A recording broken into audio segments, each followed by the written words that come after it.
एक बार एक जयपुर से कुछ लोग थे, आचार्य सिंह पास गए, बेनारद जी वगैरह सब लोग बैठे थे। सबने कहा महाराज जी आपके शिष्य सुदास सागर जी बहुत खतरनाक बोल रहे, हम लोगों की तो हालत ऐसी हो गई कि सभा के बीच में पड़ जाए तो हम बाहर ही नहीं आ पाए। हमारे स्मारक में तो ऐसी हालत कर दी कोई ढूंढने भी नहीं आ रहा। वो था जहां हजारों लोग आते थे, आज वहां कोई आ ही नहीं रहा है, ऐसी हालत कर दी। आप उनको रोकिए ना थोड़ा। तो अपन को मालूम है कि हमारे आचार्य जी सुनते ज्यादा थे, बोलते सुनते सुनते मुझे बेनारद जी ने बताया। आचार्य ने कहा अच्छा ये बात है, ये बताओ वो आगम वृद्ध तो नहीं बोल रहे थे? अब देखना भला आदमी, देखना वो आगम वृद्ध तो नहीं बोलते हैं। तो वो भला आदमी क्या कहता, नहीं आगम वृद्ध तो नहीं बोलते। अरे झूठी बोल देता, FIR लिखाने गया था, क्या शब्द निकले उससे, नहीं आगम वृद्ध तो नहीं बोलते। तो आचार्य ने कहा बोलने की टोन अलग अलग होती है। आगम वृद्ध बोले तो वो कैसेट ला देना और वो शास्त्र ला देना, मैं आदेश दे दूंगा। आगम वृद्ध नहीं बोलना चाहिए, आगम चक्कू साहब। यदि आगम वृद्ध कोई बात बोली हो तो आप बताइए कि महाराज ने आगम में वो बात नहीं है, ये आगम वृद्ध बात बोली है, मैं तुरंत टेक टू ऑर्डर आदेश दे दूंगा कि वो शब्द वापस लो, क्योंकि वो आगम में नहीं। अब वो कहता है भला आदमी, कहता कि नहीं सुन रहे हो रे मेरी FIR लिखाने वालों, जिसने FIR लिखाई वही FR लिखाएगा। और वो खुद कह रहा है कि नहीं आगम वृद्ध तो कभी नहीं बोले वो। आचार्य ने कहा फिर क्या करूं?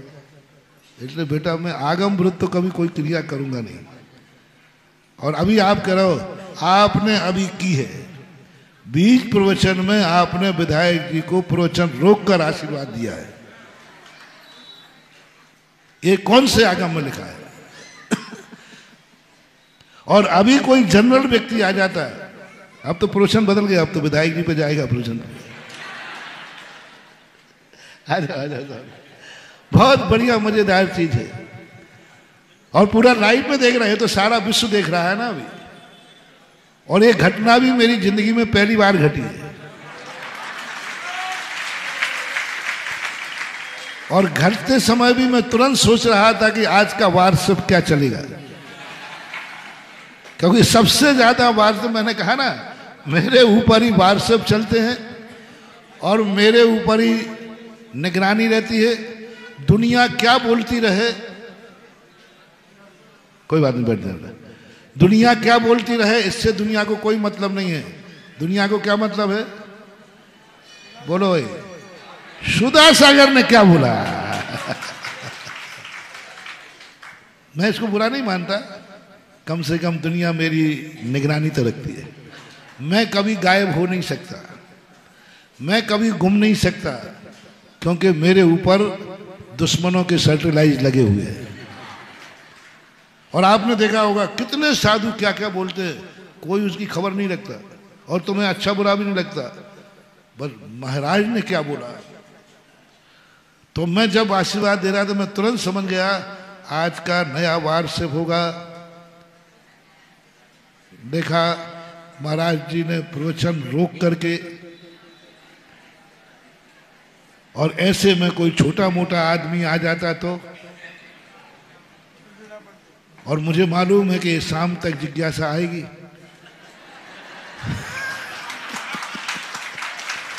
अब जिज्ञासा के बाद हमें समाधान कितने जल्दी देना पड़ता है, और प्रश्न का कोई ठिकाना नहीं किया आ जाए। तुम्हारा प्रश्न एक से कोई प्रश्न तो है नहीं, लिखे हुए है नहीं, किस समय कौन सा प्रश्न कर दे, कितनी देर में समाधान देना है, तुरंत देना है। तो मुझे तो तुरंत आ जाता है। जैसे ही आशीर्वाद दे रहा था, मैं तुरंत शास्त्र में पढ़ रहा था क्या ऐसे बीच में आशीर्वाद देने का आगम में उल्लेख है क्या? तुरंत मिल गया।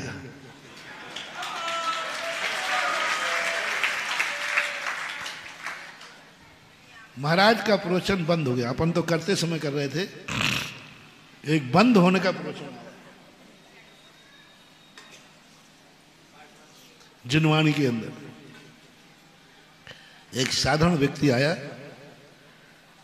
उसने कहा साहब मैं बहुत परेशान था, भगवान से कहो ना, गणधर परमेष्ठी से कहा, इंद्र से कहा, मुझे महाराज के भगवान के दो प्रवचन, दो शब्द सुनवा दो।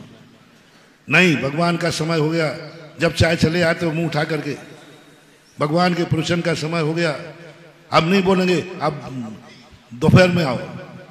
3 बार खिड़ती है धनी। वो कह रहा साहब मेरी माँ बीमार थी, मैं अस्पताल गया था, और भगवान यदि बिहार कर गए तो मैं वहां तक नहीं आ पाऊंगा। पूरी बात सुनना गौर से। भगवान के बिहार का तो कोई ठिकाना है नहीं।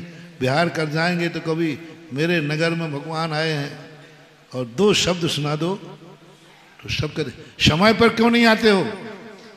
बोले साहब मेरी माँ बीमार थी, अस्पताल गया था, मेरा बेटा बीमार था, अस्पताल गया था, बेटे को खाने नहीं मिल रहा था, इसलिए उसको रोटी रोजी का इंतजाम कराने गया था।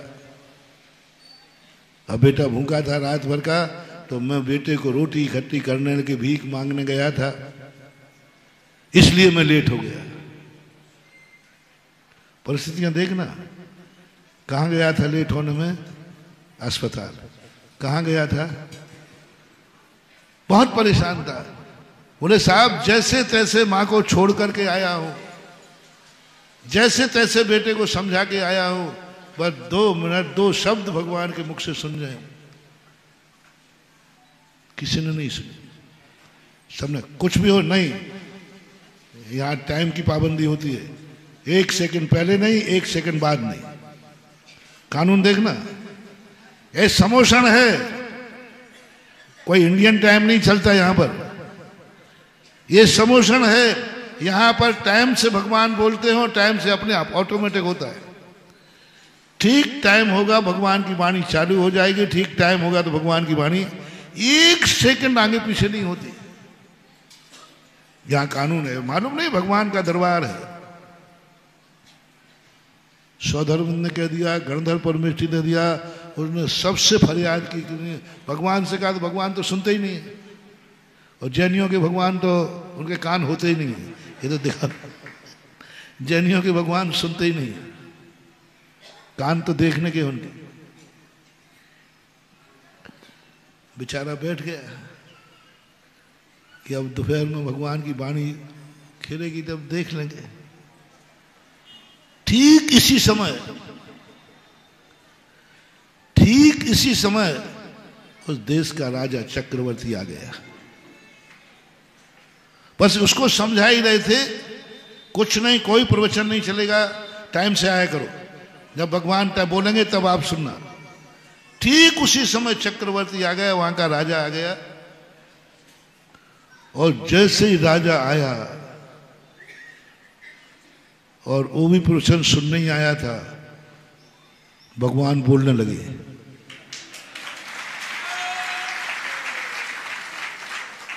भगवान बोलने लगे, कोई टाइम नहीं, कानून सब गरीबों को होता है रे, अमीरों को कोई कानून नहीं होता है। पुण्य भगवान बोलने लगे, उपदेश चालू हो गया। टाइम नहीं था, समय नहीं था प्रवचन का। लेकिन जब तक राजा बैठा रहता है, चक्रवर्ती रहता है, भगवान बोलते रहते हैं। कोई कानून नहीं, कोई समय नहीं, कोई पाबंदी नहीं। चक्रवर्ती जिस समय आएगा भगवान बोल पड़ेंगे। मेरे अंदर एक थोड़ी सी खोट है, जब कोई मेरे पे उंगली उठाता है तो हम उसके सामने किसी बड़े को लग देते, इनको निपटाओ पहले। अब तुमने ये कहा कि महाराज जी आपने विधायक के लिए बीच में आपने मुंह देखी की पक्षपात, तो मैं तो सामान्य छदमस्त हूं, अब मैंने तुम्हारे महावीर स्वामी को रख दिया कि प्रवचन का समय नहीं होते ही राजा के आने पर वो बोल पड़ते हैं, और साधारण पुरुष पे आए तो कोई कानून नहीं था। अब बोलो, महावीर स्वामी पक्षपाती बोलते नहीं हो। महावीर स्वामी बड़े आदमियों को एक लांछन और लगाए, हमारे ऊपर आचार्य पर तो लगा ही है। महाराज किसके हैं? अंदर से निकल रहा है। जजनीन दोस्तों, अगर आपको मेरी वीडियो अच्छी लगती है तो प्लीज़ मेरे चैनल को लाइक, शेयर, सब्सक्राइब करिए और इसी तरह से अपना प्यार देते रहिए। धन्यवाद।